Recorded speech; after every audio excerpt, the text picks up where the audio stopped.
الشیطان الرجیم بسم اللہ الرحمن الرحیم وَإِذِ ابْتَلَىٰ إِبْرَاهِيمَ رَبُّهُ بِكَلِمَاتٍ فَأَتَمَّهُنَّ قَالَ إِنِّي جَاعِلُكَ لِلنَّاسِ إِمَامًا قَالَ وَمِنْ ذُرِّيَّتِي قَالَ لَا يَنَالُ عَهْدِي الظَّالِمِينَ وقال الله تعالى في موضع آخر لقد كانت لكم أسوة حسنة في إبراهيم والذين معه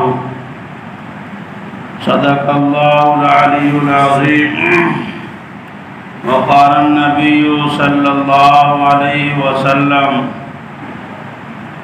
أنا ثمرة دعوة إبراهيم او کما قال علیہ الصلوۃ والسلام۔ بزرگوں اور مسلمان بھائیوں، جیسا کہ آپ حضرات کو معلوم ہے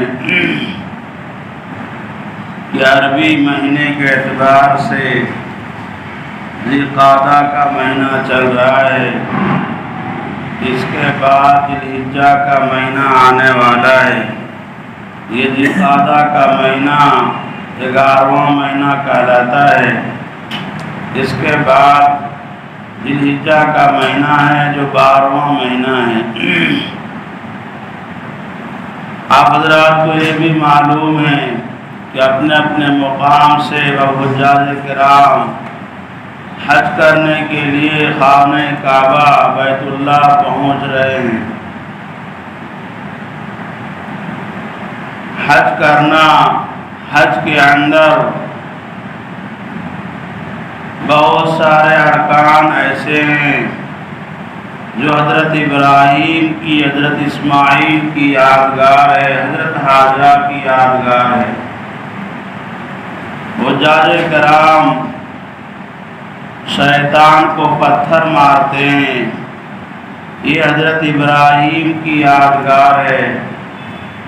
حجاج کرام حج مکمل کرنے کے بعد قربانی کرتے ہیں اور امت مسلمہ اپنے اپنے مقام پہ رکھ کر قربانی کرتے ہیں۔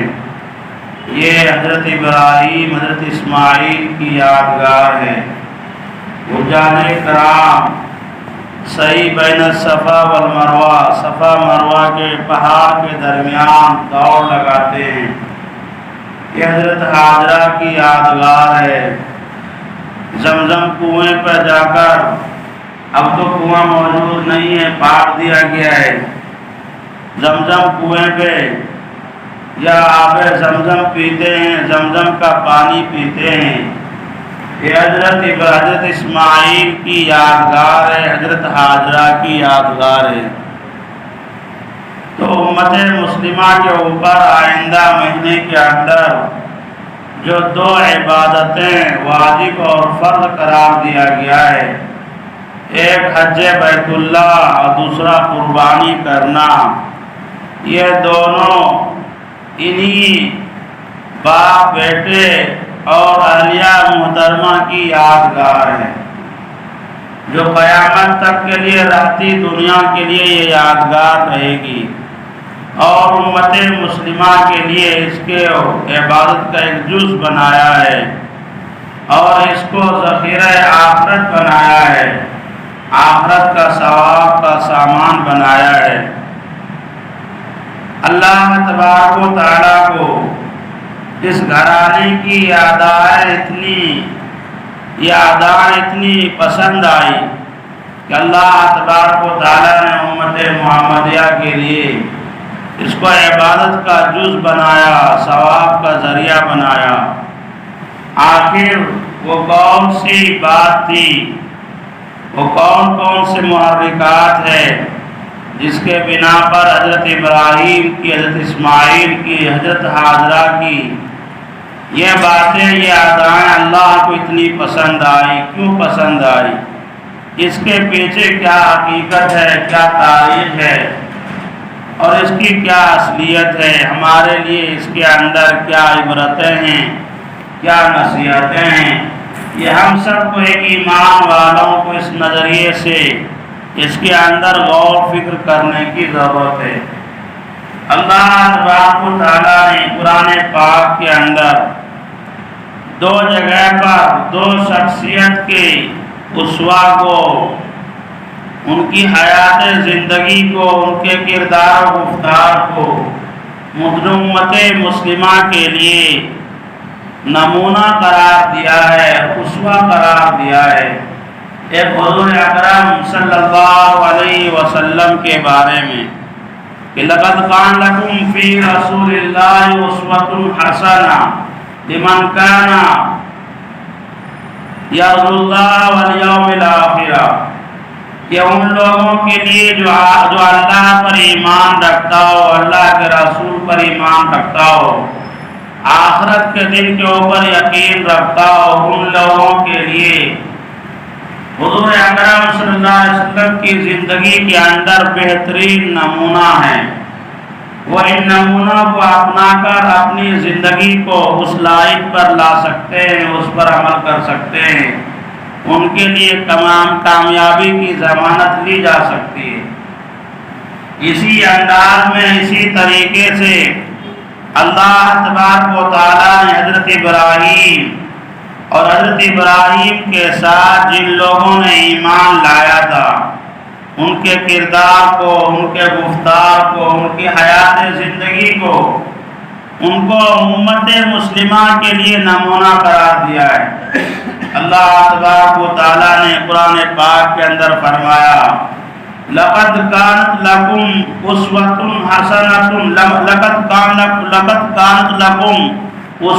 حسنة في ابراہیم والذین معه، یقینی طور پر یہ تحقیق کہ تمہارے لیے بہترین نمونہ ہے حضرت ابراہیم کی زندگی میں، حضرت ابراہیم میں، اور ان کے ساتھ جن لوگوں نے ایمان لائے، یعنی ان کے فرزند، ان کی اہلیہ محترمہ، اور اس کے بعد جن لوگوں نے ایمان لائے ہیں، ان کی حیات زندگی کے اندر تمہارے لیے کامیابی کے لیے بہترین نمونہ ہے۔ تو اللہ تبارک و تعالیٰ نے امت مسلمہ کو خطاب کر کے حضرت ابراہیم علیہ نبینا علیہ السلام کی حیات زندگی کو، ان کے اسوہ کو اپنانے کے لیے حکم دیا جا رہا ہے، ترغیب دے رہے۔ قرآن پاک کے اندر حضرت ابراہیم علیہ نبینا علیہ السلام کا بہت زیادہ تذکرہ ہے۔ آپ تلاوت کریں، جگہ جگہ آپ کو ابراہیم کا تذکرہ ملے گا۔ تقریباً 25 سورت کے اندر حضرت ابراہیم کا تذکرہ آیا ہے، اور تقریباً 67 جگہ پر آپ کا تذکرہ آیا ہے صراحتاً، اور کنایتاً تو بہت سی جگہ پر آپ کا تذکرہ ہے۔ اللہ تبارک و تعالیٰ نے حضرت ابراہیم علیہ نبینا علیہ السلام کے واقعات کو اور اس کی زندگی کو ہمارے لیے اس طریقے سے نمونہ بناتے ہوئے اعلان کیا ہے کہ وَإِذِ ابْتَلَىٰ إِبْرَاهِيمَ رَبُّهُ بِكَلِمَاتٍ فَأَتَمَّهُنَّ، یاد کرو اس وقت کو جب کہ حضرت ابراہیم علیہ نبینا علیہ السلام کو ان کے پروردگار نے چند باتوں میں آزمایا، چند چیزوں کے ذریعے سے اس کا امتحان لیا۔ فَأَتَمَّهُنَّ، حضرت ابراہیم اس امتحان کے اندر کامیاب ہوئے، اس کو انجام دیا۔ حضرت ابراہیم علیہ السلام اللہ تبارک و تعالیٰ کے امتحان پر پورے اترے، تو اللہ تبارک و تعالیٰ نے اعلان کیا انی جاعلک للناس اماما، ابراہیم تم تو کامیاب ہو گئے امتحان میں، تم کو اب ہم دنیا والوں کے لیے پیشوا اور امام بنانے والے ہیں، تم کو آئیڈیل بنانے والے ہیں۔ لوگ تمہارے باتوں کی، تمہارے کردار کی، تمہارے گفتار کی، تمہاری دعاؤں کا نقل کریں گے۔ انی جاعلک للناس اماما، ہم تم کو دنیا والوں کے لیے، لوگوں کے لیے پیشوا بنانے والے ہیں۔ حضرت ابراہیم نے آگے فرمایا وقال من ذریتی، کہا میرے پروردگار میرے بال بچوں میں سے بھی میرے بال بچوں کو بھی پیشوا بنایا جائے۔ اللہ تبارک و تعالیٰ نے ایک کسوٹی، ایک معیار بنایا، ایک معیار بتایا۔ قال لا ینال عہد الظالمین، کہ تمہاری اولاد میں سے انہی لوگوں کو پیشوا اور آئیڈیل بنایا جائے گا جو میرے معیار پر، میرے امتحان میں اترے گا، اور جو بہراروی کا شکار ہوگا، ظلم و زیادتی کرنے والا ہوگا، ایسے لوگوں کو انعام ملنے والا نہیں ہے، ایسے لوگوں کو آئیڈیل اور پیشوا بنانے والے نہیں ہیں۔ لا ینال عہد الظالمین، ظالم لوگوں کو عہد و معاہدہ، میرا جو وعدہ ہے یہ ملنے والا نہیں ہے۔ لہذا اگر تم چاہتے ہو کہ تمہاری اولاد بھی آنے والی نسلوں کے لیے امام بنے، پیشوا بنے، تو ایسی صورت میں تم کو بھی تمہارے اولاد، اپنی اولاد کو بھی اپنے ہی جیسے بنانا پڑے گا، اللہ کی نافرمانی سے بچانا پڑے گا، تب وہ قوم، آنے والی قوم کے لیے وہ پیشوا بن سکتا ہے۔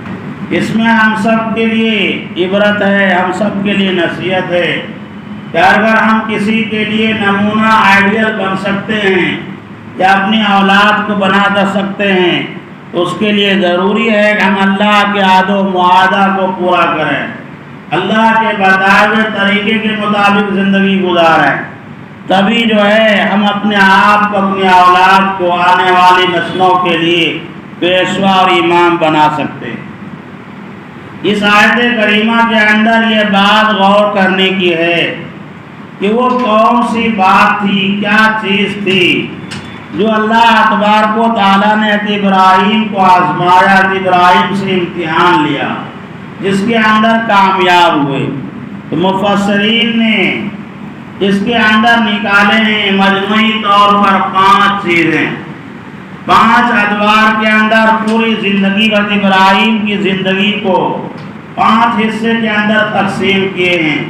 یہ 5 باتوں میں خاص طور سے اللہ تبارک و تعالیٰ نے حضرت ابراہیم کا امتحان لیا۔ وہ 5 باتیں کیا ہے؟ سب سے پہلی بات یہ کہ حضرت ابراہیم علیہ نبینا علیہ السلام جس معاشرے میں پیدا ہوئے تھے، عراق کے اندر بابل جگہ کا نام ہے، بابل جگہ کا نام ہے، وہاں پر آپ کی پیدائش ہوئی تھی۔ اس علاقے کے اندر لوگ بتوں کو پوجتے تھے اور بت بنایا کرتے تھے۔ حضرت ابراہیم علیہ نبینا علیہ السلام کے تعلق سے یہ آیا ہے کہ ان کے والد ابو آزر یہ بھی بت بنایا کرتے تھے۔ یہ بت پرست نہیں تھے بلکہ بت ساز تھے، بت کا کارخانہ تھا، دیوتاؤں کا کارخانہ تھا، اور ان کے گھر کے اندر غیر اللہ تیار ہوتا تھا، اور مارکیٹوں کے اندر غیر اللہ کو بیچا جاتا تھا، پھیلایا جاتا تھا۔ گویا کہ یہ غیر اللہ کے لیے یہ کارخانہ تھا۔ ایسے معاشرے میں، ایسے ماحول کے اندر ابراہیم پیدا ہوئے۔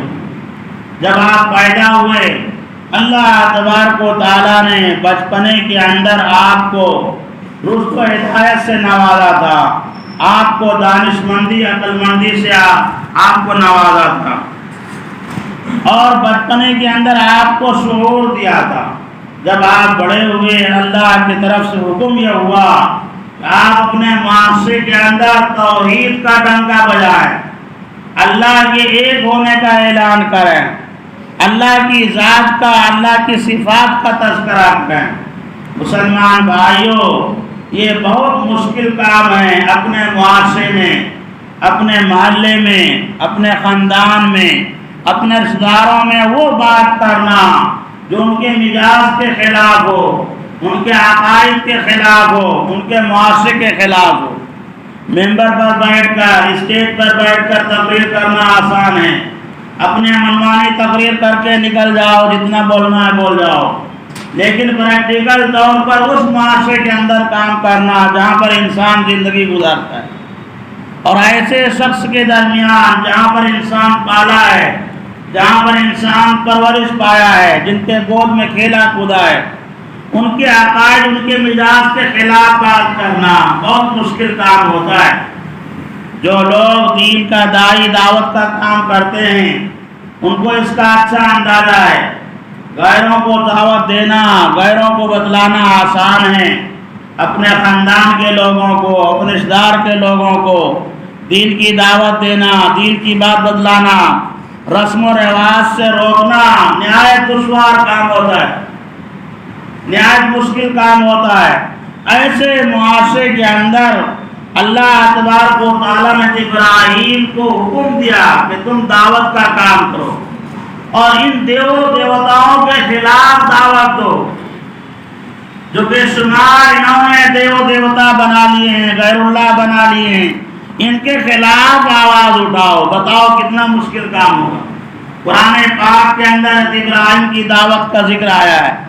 حضرت ابراہیم نے سب سے پہلے مخاطب بنایا اپنے والد محترم کو، قرآن پاک کے اندر ہے۔ اور اللہ حضرت ابراہیم نے اپنے ابا کو مخاطب کیا، یا ابتی، یا ابتی، یا ابتی کہا کہ اے میرے ابا، اے میرے ابا۔ اور اس کے بعد آپ نے دعوت دی اپنے ابا کو، کہا آپ کیوں ایسی چیز کی پوجا کرتے ہیں جو نہ سنتا ہے، نہ دیکھتا ہے، نہ بولتا ہے، نہ نفع نقصان پہنچا سکتا ہے؟ اے ابا، آپ ایسی چیز کی پوجا کیوں کرتے ہیں؟ ظاہر سی بات ہے اپنے ابا کو ان کے عقائد کے خلاف دعوت دینا کتنا مشکل کام ہے۔ ان کے ابا بھڑک گئے، غصے میں آ گئے اور کہا ابراہیم تم مجھ کو اپنی حالت پر چھوڑ دو، اور ایسا لگتا ہے کہ تم اپنے آباء و اجداد کے دین سے پھر گئے ہو، تم ان دین سے باہر آ جاؤ، اس کو چھوڑ دو، اس طریقے سے کام کرنا، اپنے آباء و اجداد کے دین پر چلو، اپنے آباء و اجداد کے دین پر چلو، نہیں تو میں تم کو یا تو سنسار کروں گا یا میں تم کو گھر سے باہر نکال دوں گا، گھر سے باہر نکال دوں گا۔ یہ حضرت ابراہیم کے والد حضرت ابراہیم کو دھمکی دے رہے ہیں۔ حضرت ابراہیم نے قبول کر لیا، ٹھیک ہے ابا جان، اگر ایسی بات ہے ہم گھر چھوڑنے کے لیے تیار ہیں۔ یہ پہلا سیشن تھا۔ پھر آپ کو کہا گیا معاشرے میں آپ دعوت دیں، معاشرے میں آپ دعوت دیں۔ یہ حضرت ابراہیم کے قوم کے لوگ مختلف چیزوں کی پوجا کرتے تھے، سورج کو پوجتے تھے، ستاروں کو پوجتے تھے، چاند کو پوجتے تھے، ان تمام چیزوں کی پوجا کیا کرتے تھے۔ حضرت ابراہیم نے ایک دن دیکھا آسمان کی طرف سر اٹھا کر، تو دیکھا چاند، سورج میں ستارے نکل رہے ہیں، ستارے۔ تو کہا ہو سکتا ہے یہ میرا رب ہو۔ قوم کے لوگوں کی طرف مخاطب کر کے فرمایا، اس لیے قوم کے لوگ ان کو رب مانتے تھے۔ لیکن تھوڑے دیر کے بعد چاند نکل آیا تو سورج جو ستارے چھپ گئے۔ حضرت ابراہیم نے کہا کہ جو چھپنے والی ذات ہے اس کو میں رب نہیں مانتا، جو چھپتا ہو، جو ختم ہو جاتا ہو، طاقت ختم ہو جاتی ہو، وہ کیسے رب ہو سکتا ہے؟ کاش ہو سکتا ہے کہ یہ چاند میرا رب ہو، لیکن صبح ہوتے ہوتے چاند غائب ہو گیا۔ حضرت ابراہیم نے کہا جو غائب ہو جاتا اس کو میں رب نہیں مانتا۔ یہ قوم کے لوگوں کو بتلانے کے لیے کہ غائب ہونے والی چیز یہ رب نہیں بن سکتا، یہ خالق و مالک نہیں بن سکتا، ان کے سامنے سجدہ نہیں کر سکتے، ان کے سامنے جھک نہیں سکتے۔ پھر اس کے بعد سورج نکلا تھوڑے دیر کے بعد، حضرت ابراہیم نے دیکھا سورج کی روشنی تیز، چاند کی روشنی سے زیادہ تیز، مقدار میں زیادہ بڑی۔ کہا ہو سکتا ہے یہ میرا رب ہو، یہ بڑا ہے، ہو سکتا ہے یہ میرا رب ہو۔ لیکن شام ہوتے ہوتے سورج غروب ہو گیا۔ حضرت ابراہیم نے کہا یہ میرا رب نہیں ہے، اور اس کے بعد کہا کہ میرا رب مجھے عنقریب رہنمائی کریں گے، عنقریب مجھے سیدھے راستے کی رہنمائی کریں گے۔ قوم کے سامنے آپ نے دعوت کو پیش کیا، پورے قوم کے لوگ آپ کے دشمن ہو گئے، آپ کے دشمن ہو گئے، جو آپ کے دوست تھے وہ دشمن ہو گئے۔ پھر ایک دن پروگرام، یہ پہلا سیشن تھا، پھر قوم کے لوگوں کے درمیان اجتماعی دعوت دینے کے لیے پروگرام بنایا کہ کس طریقے سے اجتماعی دعوت دی جائے۔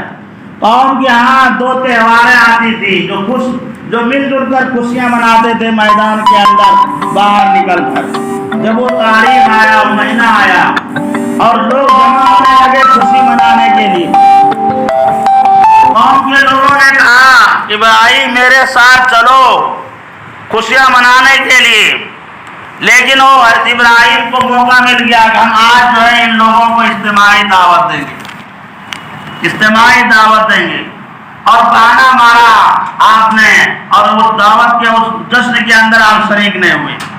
سب لوگ پورے قوم کے لوگ مینا میں گئے اور حضرت ابراہیم بت خانے میں گئے جہاں پر بتوں کی عبادت ہوتی تھی، بت پڑے ہوئے تھے، چونکہ تہوار کا دن تھا تو چڑھاوا چڑھایا ہوا تھا بتوں کے اوپر، رنگین رنگین کے کھانے پینے کے سامان تھے، مٹھائیاں تھی۔ اتمام حجت کے لیے ابراہیم نے اور جو بتوں سے مخاطب کر کے کہنے لگا کہ یہ کھانا ہے کھاتے کیوں نہیں ہو، یہ پینا ہے پیتے کیوں نہ ہو، یہ پینے کی چیزیں پیتے کیوں نہیں ہو، یہ تمہاری مٹھائیاں مکھیاں لے لے کر بھاگ رہی ہے، تم اس کو بچاتے کیوں نہیں ہو، روکتے کیوں نہیں ہو۔ ظاہر سی بات ہے یہ بت یہ مٹی کا بنے ہوئے سیمنٹ کا بنے ہوئے کہاں سے جواب دیں گے۔ حضرت ابراہیم کلاڑی لے کر ایک ایک کو مارنا شروع کیا، سب کے کسی کے ہاتھ، کسی کے پیر، کسی کے ناک، کسی کے کان، سب کے توڑ دیے۔ اس میں ایک بت تھا، اس بت کو آپ نے چھوڑ دیا، چونکہ دعوت دینا تھا قوم کے لوگوں کو، اتمام حجت کرنا تھا، اور کلاڑی اس کے کندھے پر لٹکا دیا اور اپنے گھر میں آ گئے، اپنے گھر میں آ گئے۔ نمرود بادشاہ تھا، بادشاہ نے اعلان کیا کہ گھر میں جانے سے پہلے پہلے سب لوگ اپنے دیو دیوتاؤں پہ جا کر سلامی دیں گے، اس کے بعد اپنا گھر جائیں گے۔ قوم کے لوگ جب آیا دیکھا کہ ہمارے معبود ٹوٹے پڑے، گرے پڑے ہیں، اور ایک بت جو ہے سب سے بڑا وہ معبود ہے، ان کے گردے کے اندر کلاڑی لگے ہوئے ہیں، پریشان، حیران و پریشان، کتنا غصہ آئے گا۔ آپ دیکھیں آج ہم تو دیکھیں کہ جس کو مانتے ہیں اس کے خلاف کرو، اس کو توڑ دو، کتنا بھڑکتا ہے انسان۔ یہ بھڑکنے کا مزاج شروع سے چلا رہا ہے۔ آخر بات ہونے لگی کہ یہ کون کر سکتا ہے، چونکہ حضرت ابراہیم پہلے سے دعوت دے رہے تھے، بتوں کے خلاف بول رہے تھے۔ لوگوں نے کہا کہ دیکھو ایک نوجوان ہے، وہی ہمارے معبودوں کو برا بھلا کہتا ہے، ہو سکتا ہے کہ انہوں نے یہ توڑا ہو، ان کو بلا کر تحقیق کی جائے۔ حضرت ابراہیم اسی موقع کے تلاش میں تھے کہ قوم کے سامنے موقع ملے اجتماعی طور پر بات کرنے کا۔ حضرت ابراہیم کو بلایا گیا مجمع میں، کہانتا فارتا ہادہ جانتنا یا ابراہیم، اے ابراہیم یہ درگت، یہ کام یہ تم نے کیا ہمارے معبودوں کے ساتھ، تم نے کیا، یہ تم نے کیا، تم ہمارے ساتھ میلے میں گئے نہیں، جشن میں شریک نہیں ہوئے، تم نے یہ کام کیا ہے۔ حضرت ابراہیم جواب دے سکتے تھے، لیکن اتمام حجت کے لیے کہا بل فعلوا کبیرہم فاسألوا ان کانوا ینطقون، کہ دیکھو بلکہ اس پہ بڑے نے کیا ہے، ان سے پوچھو اگر یہ بولتے ہیں، ان سے پوچھو بولتے ہیں۔ قوم لاچار ہو گئے، جواب نہیں بن پا، سب کے سب نیچے ہو گئے اور لاجواب ہو گئے۔ اب انصاف کا تقاضا یہ تھا، انصاف کا تقاضا یہ تھا کہ ابراہیم کی بات کو مان لیتے، لیکن یہ شروع سے چلا آ رہا ہے، جب باطل طاقتیں دلائل سے لاچار ہو جاتی ہے، لاجواب ہو جاتی ہے، تو شدت پر اتر آتے ہیں، ظلم و زیادتی پر اتر آتے ہیں۔ یہ آج بھی ہوتا ہے، آج بھی ہوتا ہے، جو فرقے باطل پر ہو، جو جماعتیں باطل پر ہو، نظریاتی اعتبار سے باطل ہو، ان کے دلائل کمزور ہو، جب ان کے سامنے بات رکھی جاتی ہے لاجواب ہو جاتے ہیں، تو شدت پر اتر آتے ہیں، حملہ کرنا شروع کرتے ہیں، الزام تراشیاں کرنا شروع کرتے ہیں۔ یہ باطل ہونے کی علامت ہوتی ہے۔ حق الزام نہیں کرتا، حق جو ہے الزام نہیں کرتا لڑائی جھگڑے کے اندر۔ قوم کے لوگ لاچار ہو گئے، اب کیا کریں؟ پھر اس میں سے شریر قسم کے کھڑے ہوئے اور کہا دیکھو یہ بکواس چھوڑو، یہ تقریر چھوڑو، اگر تم کچھ کرنا چاہتے ہو ابراہیم کو آگ میں جلاؤ اور اپنے معبودوں کی مدد کرو۔ یہ عقل کے اندھے تھے، عقل کے اندھے۔ فانصروا آلہتکم ان کنتم فاعلون، حرقوا، ابراہیم کو آگ میں جلا دو اور اپنے معبودوں کی مدد کرو اگر تم کچھ کرنا چاہتے ہو۔ معبودوں کی مدد نہیں کی جاتی ہے، معبودوں سے مدد لی جاتی ہے۔ مصیبت جو وقت میں مدد مانگے جاتے ہیں لی نہیں جاتی ہے، اس کے بعد پھر حتیم ابراہیم کو آگ کے اندر ڈالا گیا ہے۔ آئندہ ہفتہ بیان کی جائے گی۔ اللہ تعالیٰ سے دعا ہے ہم سب کو کہنے سننے سے زیادہ